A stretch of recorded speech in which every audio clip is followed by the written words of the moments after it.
Are you ready? Are we live? I think we're live. How is everyone? Welcome to another exciting episode of Learn English with Woodward English. This is our podcast, and this is episode, I think it's episode 5. So, how have you all been? When you arrive, let me know where you're watching from, because I know people are watching from South America, from Europe, from Asia, from all over the world. So put it in the chat there, the live chat. And remember, the best comments, the ones that I like the most, they appear on screen. Did you see the thumbnail for this episode? Angie's face on there. Wait until you see our next thumbnail. It's gonna be polemic. Umi, so good to see you. It's been a long time. So happy to see you again, Umi. How's everything in Japan? Yeah. Umi, Umi, hello, how are you? We were waiting for you. So good to see you. How's it going? It's been a long time. Who else is coming in? Yeah, I know. We've actually been thinking about you. We were worried. A bit worried. Okay, so what we're going to look at today, everyone else, let us know where you're watching from. Come into the chat. We're going to talk about today English idioms about love. Okay, I'll say that properly. Love. I'll say it with a serious face. Love. We're going to talk about love today. God. Terrible. Why? Because it's February and love is in the air. Only in February. The rest of the year, no love, no nothing. Sorry, cancelled. Just February. You have to pretend you like people. Hello, Dalmi. Greetings from Peru. What part of Peru? And are you in Lima? Are you in Arequipa? Where are you watching from? Okay, so today we're going to look at, I think I'll put it on the screen. Here we go. We're going to look at all of these different, I think there's like 28 expressions, English idioms and expressions about love. I don't know why I say it so long, love. These are some of the things we're going to look at. Some of these you don't know right now, maybe, but in the future, as in like in the next 5-10 minutes, we're going to learn about the different meanings, examples. We're going to have a relaxed conversation. Remember, this is relaxed. We want to have some fun. I'm a teacher, been teaching since 1997. Wow, that's like 29 years. Wow, this is serious stuff. Anyway, and my idea is always to have fun with students. Great to see you from Brazil. Was it Beneiro? Also JJ from Italy. Great to see you again. Hope you're all doing well. Okay, are you ready? Let's start with the first English idiom and expression about love. The first one is to fall head over heels. This is a common expression. And what does it mean? It means to fall deeply and quickly in love with someone. Like quickly, just like this. It suggests a complete loss of control and a powerful rush of emotions, because this is your head. This is your head. It's like Home Alone. No, this is your head and your heels. Okay, can I show you my foot on screen? Probably not. You probably see the smell from here. Okay. You have your foot, and your heel is the back part of your foot. You got the toes at one end and then your heels at the other end. So when you have you fall head over heels, is like your world just goes upside down because you're deeply in love with someone. Now it's interesting. Now I'm just right now thinking of this expression, to fall. Normally when you fall, it hurts and you bleed and you cry. So why are we saying fall head over heels with this expression? I have no idea. I just want to change something here. My camera. No mirroring. Okay. So yeah, it's so to fall head over heels is mean you just deeply and quickly, and you end up just losing control. Because if you're head over heels, you're losing control of the situation. Because love is painful. I was going to say something, but we may have children looking. Okay, so what's my example? This is a show for adults, so kids shouldn't be here, just so you know. At first, we were just casually dating. To date is to go on a romantic encounter, like to the movies, to a restaurant, to a picnic at a park, or something like that. Is like with a romantic intentions. Like you can go to the movies with a friend, but it might not be it's not a romantic reason. So you just go to the movies with your friend. That's not dating. So at first we were casually dating, but within a month I had fallen head over heels for her, just like that. So at first we were just casually dating, then I went crazy. I lost control. Oh, actually, yes, love is blind. That's another expression we're going to see in a moment. And sometimes people fall head over heels with the wrong people. Oh, dun, dun, dun. And without notice, all those big, giant red flags. That's a good one, a red flag. A red flag is like a warning about the characteristics of a person. If that person, that's red flag, watch out for him, red flags appeared, it's because he or she does something or has a personality trait that is probably not the best, might be a bit toxic, you have to be careful of, you can get into trouble and things like that. So that's what red flags are. He's head over heels with his girlfriend. Great example. He's head over heels in love with his girlfriend. Your heart goes on heels without control. It's like your heart. Yeah, it's like you're trying to walk on ice and your legs go wah, along those lines. Okay, so to fall head over heels means that. Next one, number 2. What do we got? This one you should know. Love at first sight. The experience of falling in love with someone the moment you see them. You can see with you see a person across a room, is like, oh my God. It's like you don't know why. Is it love or is it lust? Oh, that's another word to check out.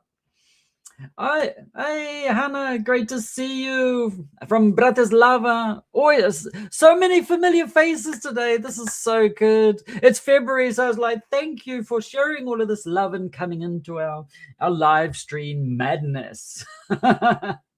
So it is. So love at first sight. I've got a question for you. Does love at first sight really exist? Oh. Is it love or is it something else? Oh, here we go. To tell the truth, I fell in love with my husband at first sight. Yay! That's cool. That is so cool. Where did you first see him? Was it across the room at a party? Was it at school? Was it at work? Was it at a nightclub? I don't know where. So it's like it's attraction. So yeah, they say love, but it could just be attraction. Oh, these are interesting in the different languages, like in Spanish, amore a primera vista. Exactly. And in Italiano, amore a prima vista. Okay, so it's like I love knowing about how you say it in other languages. I don't need to learn these. I don't need to learn these. Okay, Ange, don't worry.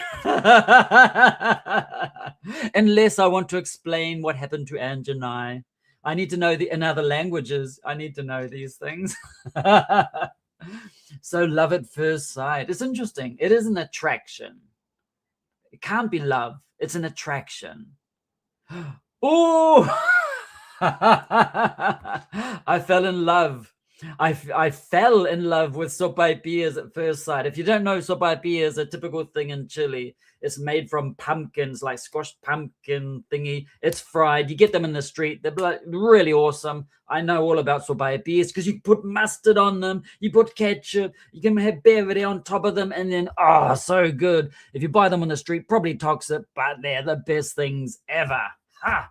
I totally understand. I had that feeling too, silly banger. Yeah, you think it's lust? It is. Probably is like an attraction. It is. Ooh, I know what an arranged marriage is. I do know. That's an interesting expression. An arranged marriage is where the parents, they decide that their children are going to get married, usually out of convenience, to increase the family power context. It was common in the Middle Ages or a long time ago, like between kings and queens, and it was like basically their young son, the prince or the daughter, would be arranged with a marriage with another princess or a prince from another kingdom to have this alliance and things like that. So that's what an arranged marriage is. Unfortunately, it still happens nowadays. Sometimes it works out well, but sometimes I don't know. Interesting, that one. So we have, thank you, Elena.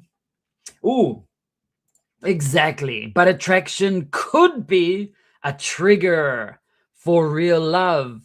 Yeah, it is. I think it is like a love at first sight is basically attraction, I think. Maybe a physical attraction, unless you see the person.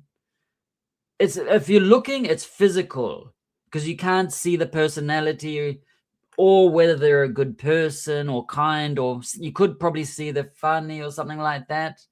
But yeah, I think it is a complete attraction. But from there, it can go on to something else. What's my example sentence? I forgot. Yeah. I didn't believe in love at first sight until I saw Ange across the room at the cafe.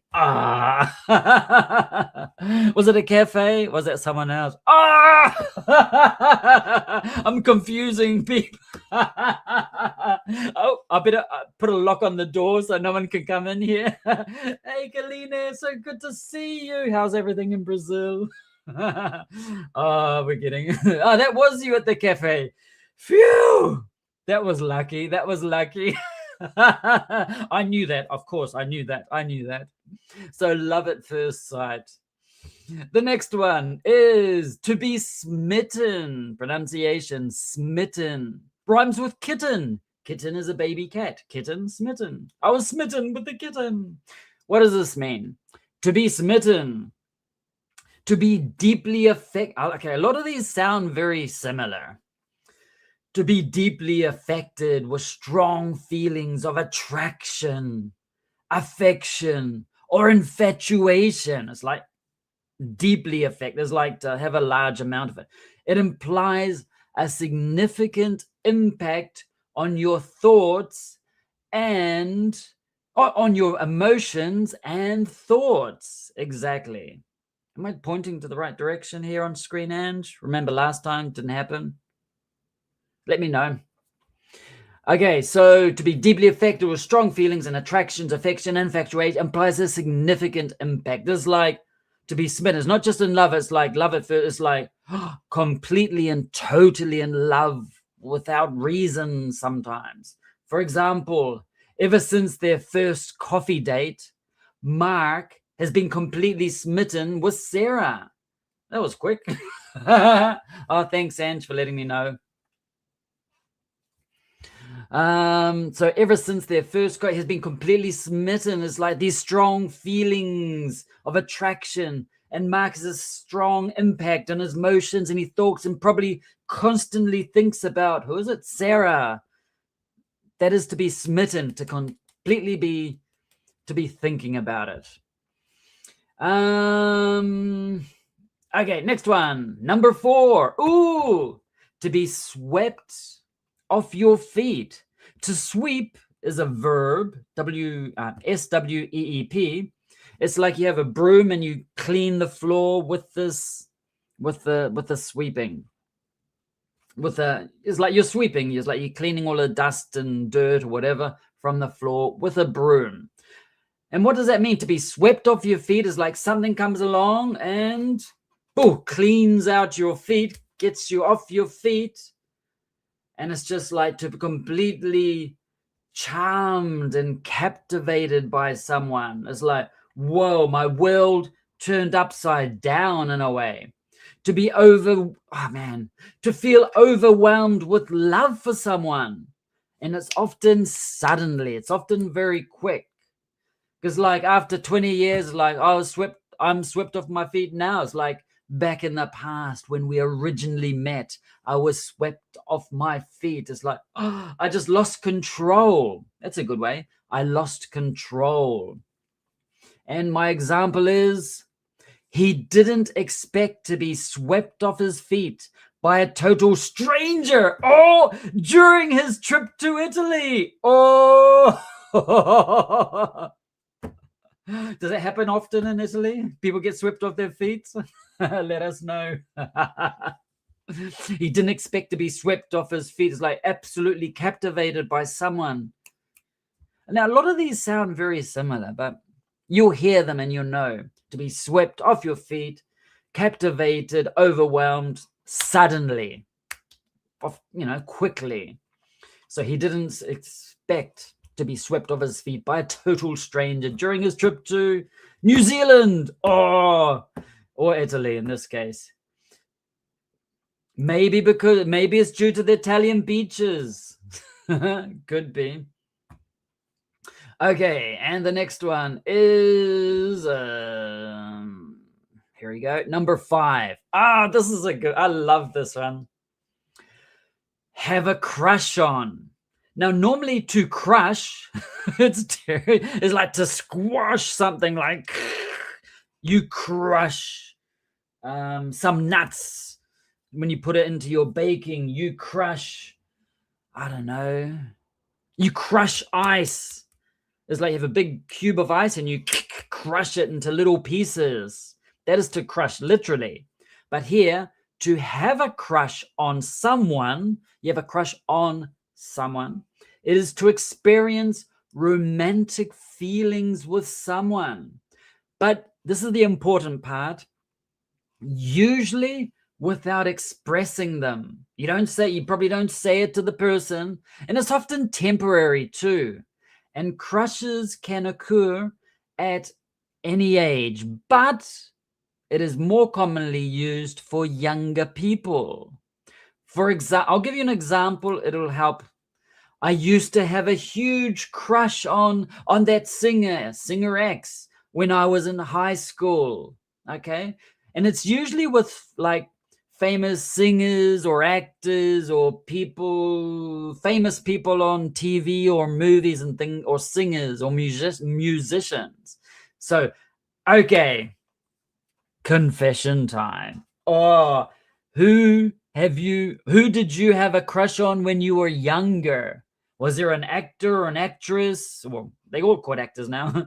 Was there a musician you had a crush on when you were younger? Like, there he is, there she is. Did you have a crush on someone when you were younger? Typical at school, like teenagers.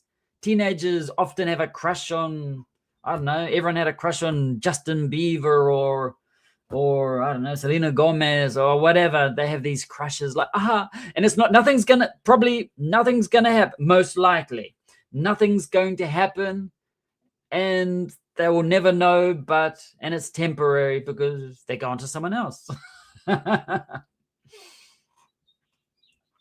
Oh, when you're at primary school and have a crush on you, that sometimes happens because like kids sometimes get confused. It does happen. Not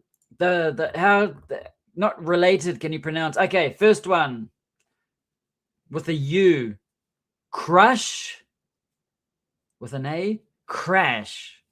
Crush. Crash. That's what my New Zealand pronunciation. It sounds like the Spanish but for the other one, crush. Crush, crash. Crush, crash. So there is that's hard. When I was a teenager, I was crushed by my school teacher. I had a crush on my school teacher. All of these confessions are coming out. Quick, change your YouTube name so no one knows.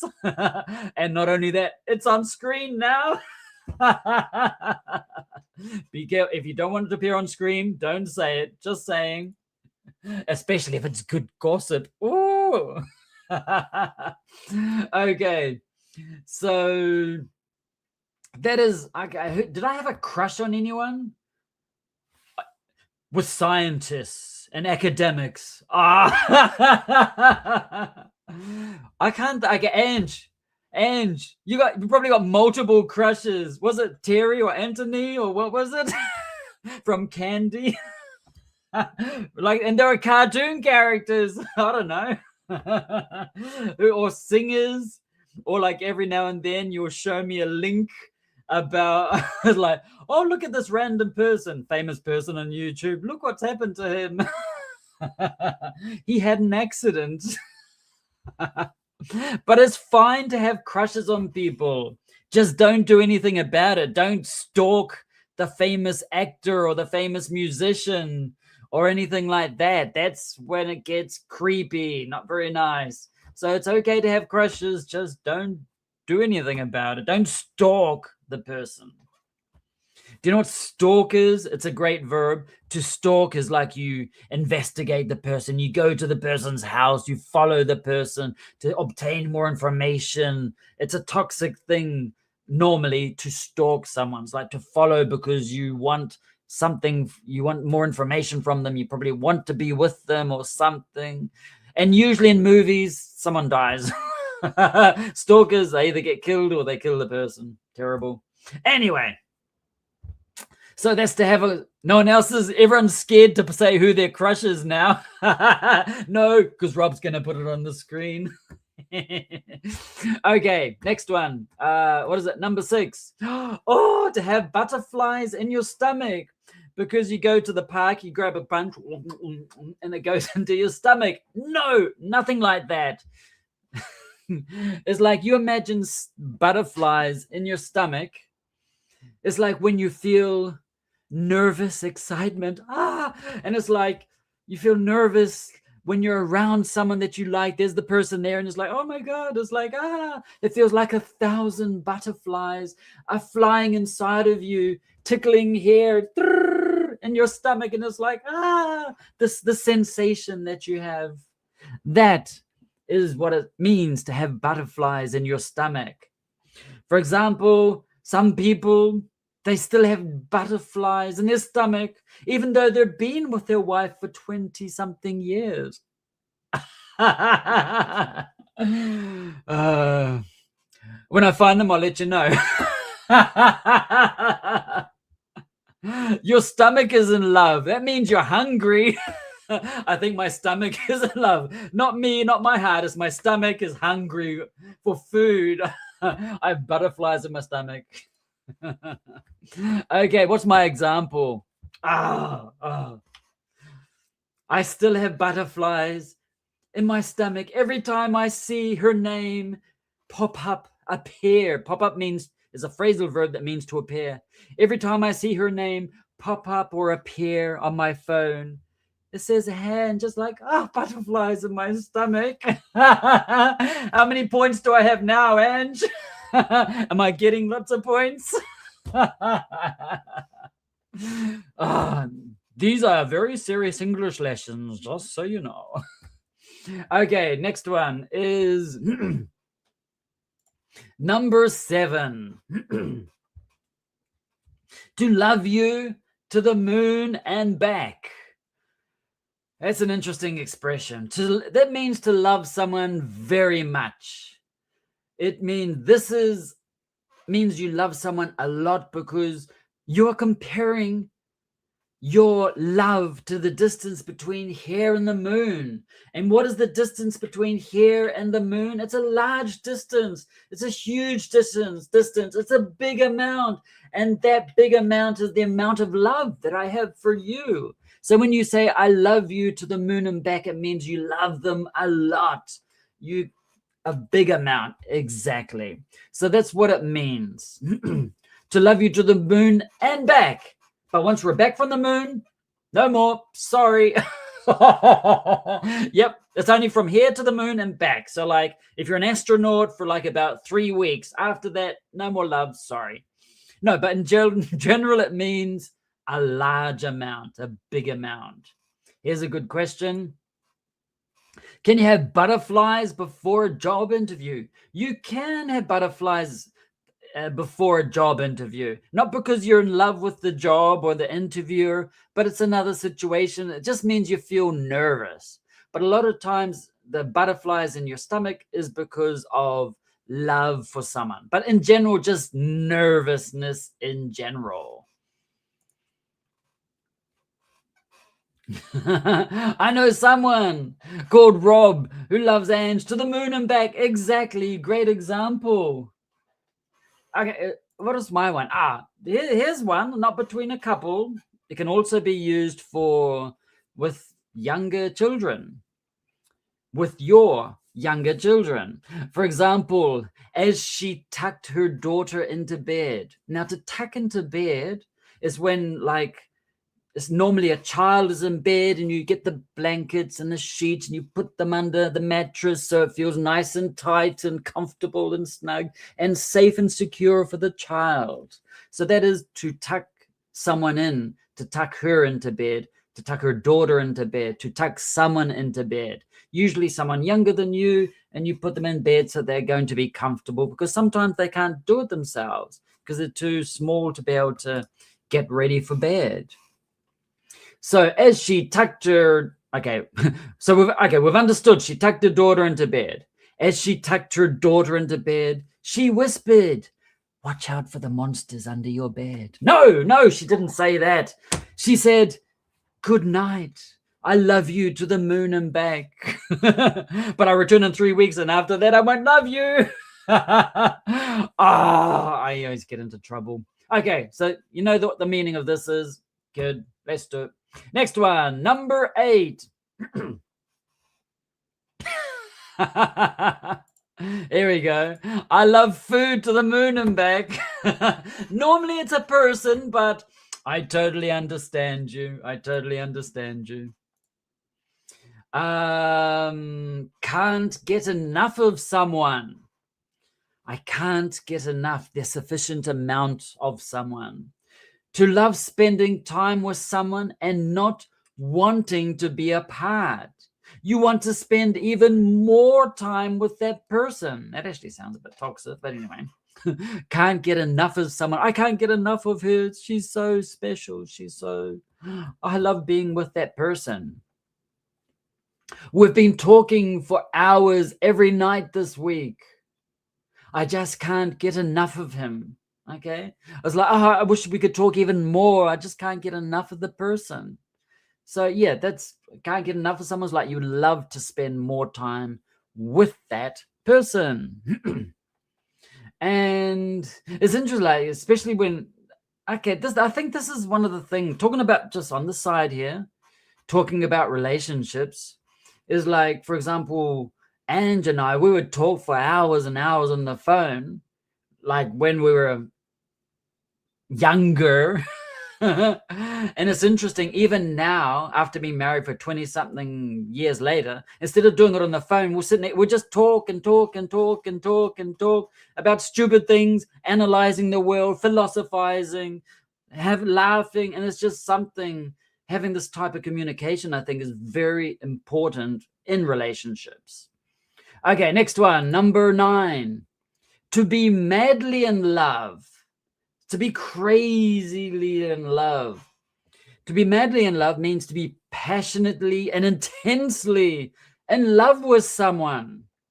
The feeling you have can make you a little crazy, often to the point of behaving irrationally.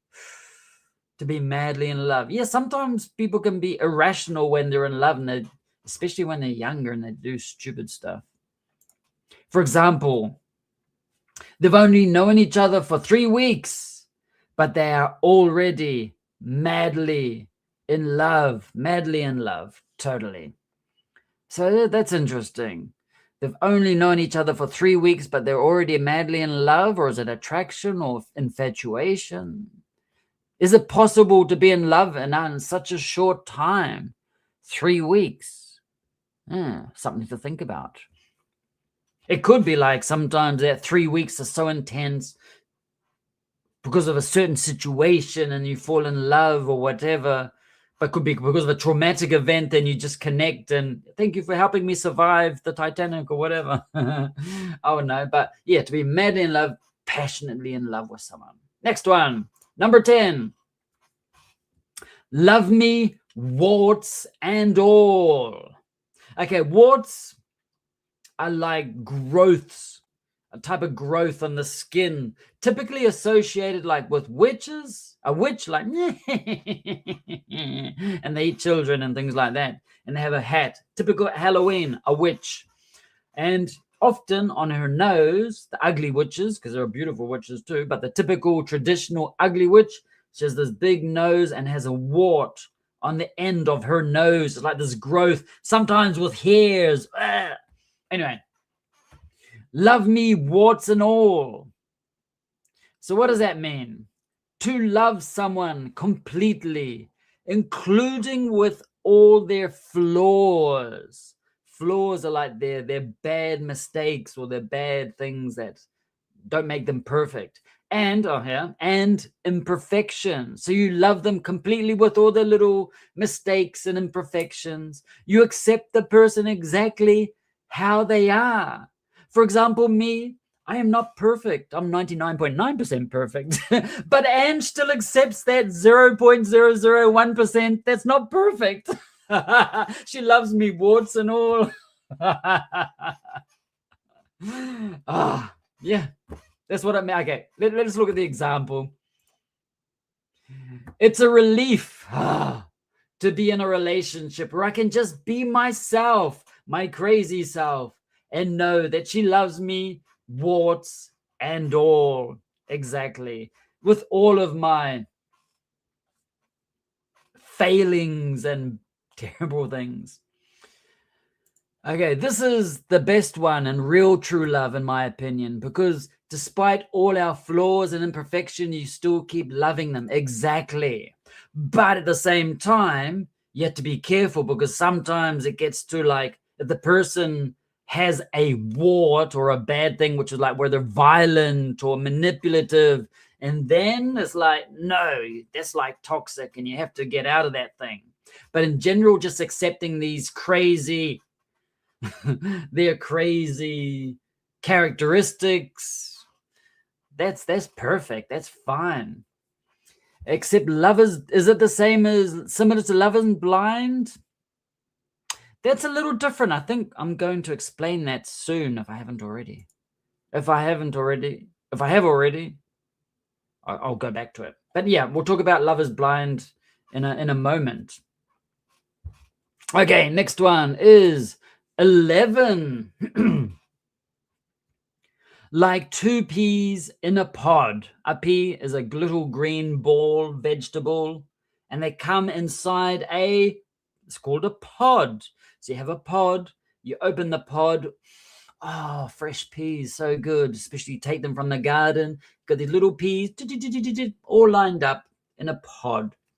So like two peas in a pod, which means when two people are very similar and are perfectly suited to each other. This is often used for couples who seem perfectly matched. They're just so like similar and are suited, appropriate for each other, for each other. Yeah, two peas in a pod. Like they're both, I don't know, they both like hedgehogs and they're both fascinated by hedgehogs and they talk about hedgehogs all the time and they're like, whatever. Yeah. Exactly. This one here. Yes. So sometimes like a manipulator might take advantages in the relationship. So that's not a positive wart at all. Oh, look at this. Can I show it on screen? Look at this. We've got the cute little down here somewhere. Got the little peas in the pod there. And you got two peas in the pod. Oh, you got so cute, that one. Yeah, those are peas in the pod. Thank you for that, Colleen. That's perfect. And it's for this one here. Okay, and they both love obscure indie films, independent films, that means, and spicy food together. No, and they really are like two peas in a pod. Like sometimes they like very random things. So yeah, are we like two peas in a pod? No, I'm the pea. She's the carrot. We're totally different. But at the same time, different things can complement each other. No, we are like two peas in a pod, Ange and I, because we both have the worst, craziest sense of humor. Oh, yeah. Along those lines. So, is it the same meaning as a match made in heaven?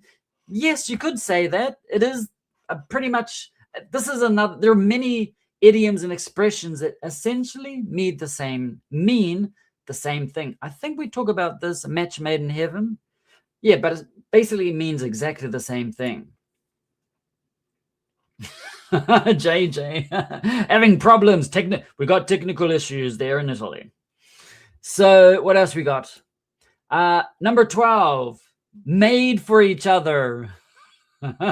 It sounds like they were physically constructed and like, I just imagine Frankenstein. Okay, I've got an arm here. Okay, you can be together now, these two Frankenstein creatures, monsters. Okay, made for each other, to be ideally suited to one another, destined to be together. It's like what you mentioned before. It's like a match made in heaven, made for each other. Yeah. After seeing how they support each other through the tough times, the difficult times, it's clear they were made for each other. And they were just crying the whole time, but they were supporting each other in these difficult times. Exactly. Ooh, a twin flame. That sounds like something that would... A twin flame. Is that like a direct translation from Italian? It sounds like something like that. And they both dance together, and they're both hot, and they're both, yeah. I like that. I like that expression, a twin flame. Okay, next one, number 13. Puppy love. Puppy love is a puppy is a baby dog, in case you didn't know. And puppy love is a youthful, like young, often immature, form of love or innocent infatuation. Because if you look at puppies, they're so cute and they're so innocent and they're like so playful and immature and like they have love for you even though they don't really know you. They just love playing with you and things like that. Maybe that's puppy love. I'll be interested to know the origin of a lot of these expressions. It'd be fun to know. Most people dismissed their middle school romance as puppy love, but they actually stayed together through college and on and through life. Okay, so it's like puppy love is like, oh, it's so cute how they like each other, and it's like, it'll pass, it'll go, but no, they continued. Sometimes it happens. The next one is number 14. Here it is. Love is blind. Blind is a person who cannot see. He is blind. He cannot see. So love is blind means to be unable to see or just overlook or pass over someone's flaws or faults because you love them. So it is a little similar to what we said before. It's like love is blind is like, I know he spends all his time picking his nose or burping or doing something that's like some other characteristic that you might think is a flaw. But like you're so in love, it's like you don't see that they're actually probably not nice people. Everyone else could see he was selfish. Oh, it's like, oh, selfish is a person that only thinks in themselves and only then. It's like me, and only me. So everyone else could see he was being selfish. But for her, love is blind. She couldn't see that he was very selfish. Here we go. Love is blind. Thank you, Ange. You don't see the flaws. You're too in love or infatuated to notice them. Warts and all is you see the flaws clearly and choose to accept them anyway. Yeah. Like even my 0.01% Ange still accepts that imperfection of mine. Thank you, Ange, for that. That was actually perfect description or explanation. Okay, so that is number 14. So I just had to go here for a second. I just need to change. Oops, here we go. Number 15, a blind date. Have you ever been on a blind date? What is a blind date? Blind is, remember, you can't see. So what does that mean? A blind date is a date where two people have not previously met before and they've never seen each other before, and they go on a date. They go on this date without knowing who the other person is. I've never met this person. And it is normally, often, organized by mutual friends, like common friends, family, or workmates. Okay? So that is what a blind date is, where they like, you don't know who the other person is. Like my sister says, oh, there's this, I know a cute Chilean woman to me that you should meet. You should go out on a date with her because she has a crazy sense of humor. And then Ange, okay, just imagining we're not married. And then like Ange's friend says, oh, you should go meet Rob. He's such an amazing, talented, incredible, shall I continue? Incredible person. You should definitely go on a date with Rob. I didn't know Ange didn't know me, but these other people that we do know got us together because Ange's, I know, friend knows us both and my sister knows us both, or something like that. Or it could be just one person organizing it. One person knows the two people. That's another possibility. Ooh. Yes. A blind date might be definitely a nightmare. Might definitely be a nightmare if you encounter a serial killer. Dun, dun, dun. Exactly, it could be. Always thinking the worst. But I mean, if the person knows someone that you know, it should be okay. But then again, nowadays, you just never know. You have no idea. So yeah, it could happen. So what's my example here? Here it is. My sister set me up on a blind date last night. And that's what my sister did. It wasn't me. It wasn't me. My sister did it. Yeah. So my sister's, imagine I'm young and stupid. My sister set me up on a blind date last night. Okay? Yeah. And she knows that we're married. Oh! Number 16, before I get into more trouble. Oh, I hate this. Play hard to get. What does this mean?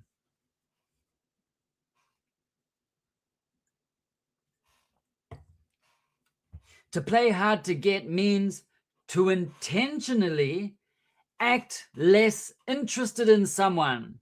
Like you pretend you're not interested. So it's to act less interested in someone than you actually are, in hopes of making them more attracted to you. I don't understand why people do this, but it exists. To act as if you're not easily won over or convinced or attracted or interested in someone. To make that person work for your affection. Personally, I think this is a terrible thing to happen. To play hard to get. I don't know why people is like, just be honest, be real, be you. It's like, I mean, this is something like teenagers maybe do. But anyway, well, let's see what my example is. Oh, she's playing hard to get by waiting a few hours to reply to his text. Ha! I know you're interested in me, but I'm going to make you suffer. I'm going to make you wait 5 hours before I answer your your text. And what did he say? I'm at the club. I'm in.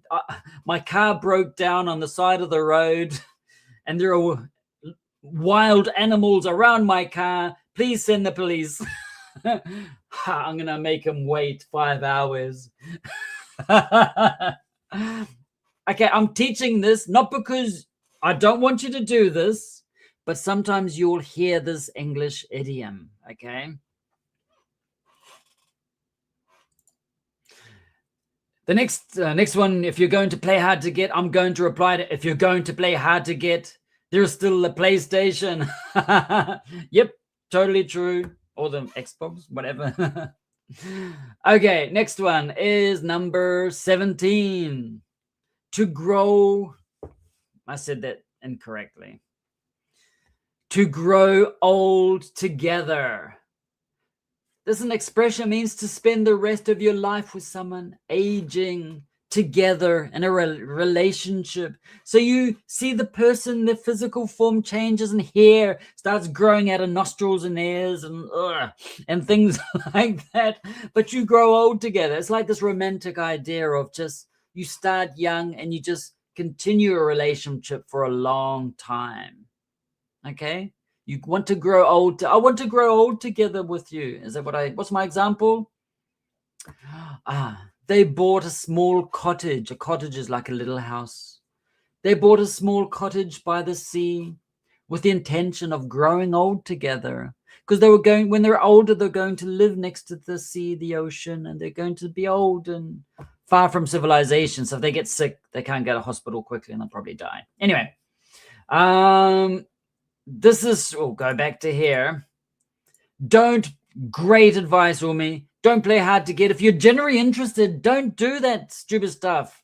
I don't know. It's something I just do not understand why people play these games. Oh!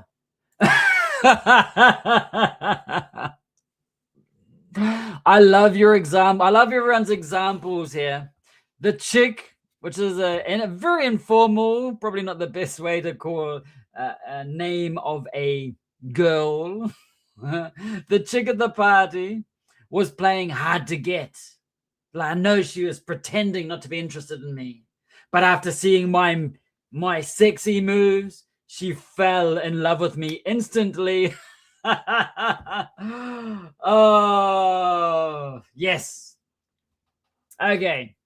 So grow old together. That's the idea. I mean, Ange and I, we're already old, so we did it. Disclosure. Is it that good? Is it worth it? Okay, 18. Love conquers all. Deep Purple has a song called Love Conquers All. Go listen to it. Anyway, love conquers all. To believe that love can overcome, to pass over any obstacle, challenge, or problem. And love will get you through. So if the problem's money and you don't have money for food, love, just eat spoons of love. It'll... Okay, love conquers all. Even though they live in different countries, they truly believe that love conquers all. Interesting this. Here's a question for you. Do you think long distance relationships work? This is your question. Do you think long distance relationships work? Like in different countries, different cities, do you think they work? I mean, Ange and I have been in a situation where I was in Chile and she was in Sweden for like a number of months, but we still send letters every day, literally. So it can be possible. But in general, do you think long distance relationships work? Anyway, love conquers all. Yeah, but money doesn't make money, by the way. Yeah, well, it can do sometimes. It depends on the situations and the personalities. It depends, I think, more on the personalities. Or it could be situations too. How much temptations there are around you. I think long distance relationships did work in the past, not now. They did work, not now, in the past. Yeah, I think they can do if there is this true, genuine connection. If the relationship started with toxic things like playing hard to get, that won't work. It depends on your connection with the person. So love conquers all. Next one, number 19. It is meant to be. This expression means believing that two people are destined or fated to be together. The universe brought these two people together from New Zealand and Chile. The destiny brought these two people together. Yeah? Sometimes it's like, totally. They kept running into each other in different cities until they finally realized they're workmates. I know. They kept running into each other. It's like accidentally encountering, to run into someone.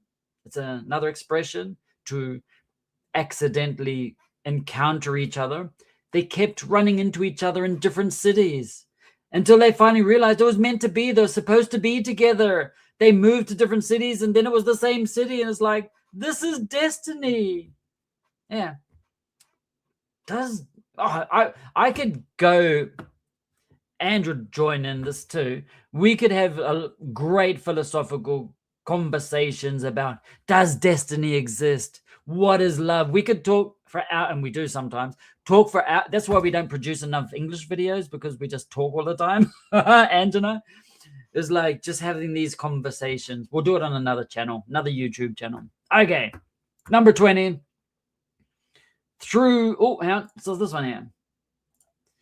After all those years together, they realized the relationship wasn't meant to be. Oh, exactly. So it wasn't meant to be. They weren't destined to be together. They shouldn't have been together. That can also be there. I know that, Umi. No worries. So we're going to the next one again. Number 20. Through thick and thin. Through something can be thick, is like wide, or thin, narrow. To stay together through the good times and the bad times. To remain loyal or supportive no matter what the circumstances are. Doesn't matter about the current problems, the current situations. We are together, staying together through thick and thin. Through the bad times and the good times, we will be there together. That's what that means. What's my example? And it's not just a romantic love situation. It can also be about with, for example, this case, best friends for 20 years. They've supported each other through thick and thin. So you can also do it with friends and family. Yeah. Some people have families that like support each other too. 21. To break someone's heart. Not literally like, no. To break someone's heart is to cause someone deep emotional pain, usually by ending a relationship. You end the relationship, so it's, yeah. So they feel pain. It really broke his heart when she told him she was moving away for good. It's like the next street, but anyway. How many times have you had your heart broken? How many times? And the next one is 22. To kiss and make up is it's like a reconciliation. To reconcile after a disagreement is like to come together and talk about it after a disagreement or argument or fight. And this often reconciliation is with affection. Okay? So, for example, they had a huge argument or fight over dinner, but they usually kiss and make up before the night is over, before the night ends. Okay? So, to kiss and make up. Oh, that's another good example from your last one. Their relationship went through thick and thin during the lockdowns. Yeah, lockdowns were crazy. Like some people are married for many, many years and then they just couldn't be together in the same house for long periods of time. That's an interesting thing. Don't worry, JJ. Next one, 23. Lovebirds. I've got some doves too. They usually come visit every day. Lovebirds, a term for a couple who are very affectionate and frequently demonstrate their love for each other. So they're always like, even though they're together for a short time, and usually when people are first together, they're like all over each other. They're connected together and they don't stop touching each other. But even over time, you can discover the people that the strong connection when they hold hands, they're hugging, they're touching, showing their affection or love. Not like, I bought you some flowers. No, but in other ways, like just showing little things, being attentive to the person. So lovebirds, look at those two lovebirds holding hands in the park. Okay. So those lovebirds that they're holding hands. It's like, because these two lovebirds, aren't they like they join together for life or something like that? So yeah. Next one, 24. To tie the knot. This is an informal way of saying to get married. So for example, after dating for 6 years, they finally decided to tie the knot next summer. Yeah, it means they're going to get married. Simple, nothing else really to say. It is informal, it's quite informal. The origin of this, I'd be very interested to know what the origin of to tie the knot is. Because a knot is like you have a piece of string and you do a loop and it's got this little ball thing there.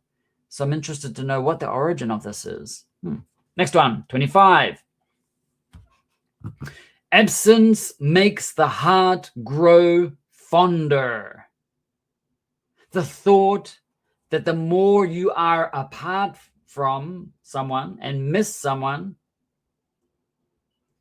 the stronger your love for them becomes. Because sometimes when people are together all the time, like they just get used to that situation. But when they're apart and they see each other again, it's like, okay, it's like sometimes it makes them more attracted to each other or something like that. For example, I really missed him while he was on business. I guess absence really does make the heart grow fonder, more affectionate, more attraction, more connection, more. I like the person. I hate seeing lovebirds in public places. In my head, I go like, get a room, you creeps. Is it like, do you hate Christmas and puppies too? Okay, next one is number 26. Opposites attract. People with different personalities and characteristics can be drawn to or attracted to each other. A calm and quiet person might be attracted to a spontaneous, outgoing, talkative person. It happens in real life. He's a total homebody and she's a world traveler. I'll explain in a moment. But I suppose opposites attract. Homebody is someone who likes just staying at home and comfortable, doesn't need to go out or do anything like that. World traveler, like going all over the place. But I suppose opposites attract because there's something else that connects those two together. Lovebirds is lovey-dovey. Lovebirds is describing the person. Lovey-dovey is like they are lovey-dovey. It's like an adjective, like describing a certain situation. Or look, they are lovey-dovey means they're doing lots of like love things, romantic things. But lovebirds is like just giving a name to those people. Next one is someone just next one, opposites attract. A match made in heaven. It did appear. Yes. I forgot about all of the idioms I created. A match made in heaven, a relationship in which each person perfectly complements the other. The couple, the two people together, the couple is so well suited, appropriate for each other, and ideal that it seems that the universe aligned and they were destined to be together. Yeah, so that's what a match made in heaven. They're just perfect together. With her love of baking and his love of eating sweet things, they're a match made in heaven. Okay, that's superficial, but you sort of, it's more than that. It's more than just eating, maybe. Yeah, they're a match made in heaven. They just have these qualities that connect well, complement each other. Next one. Wear your heart on your sleeve. Sleeve is this is my sleeve. This part of the shirt. You can have a long sleeve or a short sleeve. And to wear your heart on your sleeve, you rip it out of your body, you put it on here. No, it means to be open and transparent about your feelings. Be transparent and your feelings and emotions, especially in matters of love.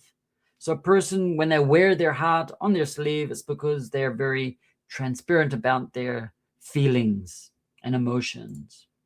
You always know exactly how he feels about her because he wears his heart on his sleeve. He has nothing to hide. He shows it to the world. Then we have Oh, that's the last one. Okay, that was the last one. So here we have all of these English idioms and expressions about love, lovebirds, to be smitten, puppy love, love is blind, etc. And on woodwardenglish.com, I put all of these with the definitions. And this afternoon, I'll add some example sentences with these expressions, just so that you know. Remember, you can find examples of these online. Try and use them yourself online. Try and use them always. Oops, 1 second. Get rid of that. So yeah, so these are many different expressions and idioms about love. Next week, just so you know, for the people that are listening here, that are continued here to the end, I'm letting you know in advance. Next week, we're going to gift another 5, what do you call them? Memberships channel memberships to Woodward English, because when you get channel memberships, you get all types of cool things like, let me find it, I'll put it in the chat here, all types of things. You get like lots of different emojis, things that you can use in the chat. You've got some secret videos that only you can see. So in the Woodward English, so for the emojis, it's only for members of the channel. And if you click on the what am I doing here? Click on the emote button, and then if you're a member, it says Woodward English with a line of the emojis, and then you've got the normal YouTube emojis that you can just post in the chat like I just did then. And Angie's just added the lesson, or lessons about love in general, and also included a lesson about 28. Yeah, that's the English lesson that I just talked about. So when you're a channel member, you get those. You get some secret videos that are not public and things like that. Sometimes I post messages on there. Sometimes I do mini lessons, very short lessons about Rob in the real world, where I'm out in the world and I see something and I record it and I talk about it just for you.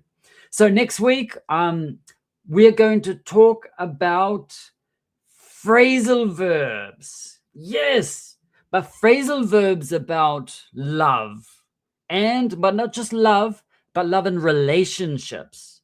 No, they're actually like about relationships. So different phrasal verbs about relationships, because it's like 2 days before Valentine's Day. So I will create that lesson this week and then we'll show you same time and same day next week. And whoever joins me for that lesson will have a possibility, or the people that leave comments in our videos, I think the more interaction you have, the more opportunities you have. I don't know. YouTube decides, not me. So next week, we're going to give 5 channel memberships. So be here for that. Yeah. Thank you, everyone, for joining in. Thank you for participating. Click the notification button when it comes. Click the like button now, because that'll help us reach more people, because YouTube at the moment is not showing our videos to subscribers. Only people that have interaction with our leave comments and likes, and that helps us get to more people. So we just appreciate that. So bye, everyone. Thank you so much, and we'll see you next week for another exciting episode of Rob Saying Stuff. Learn English with Woodward English. And until next time, have an awesome day.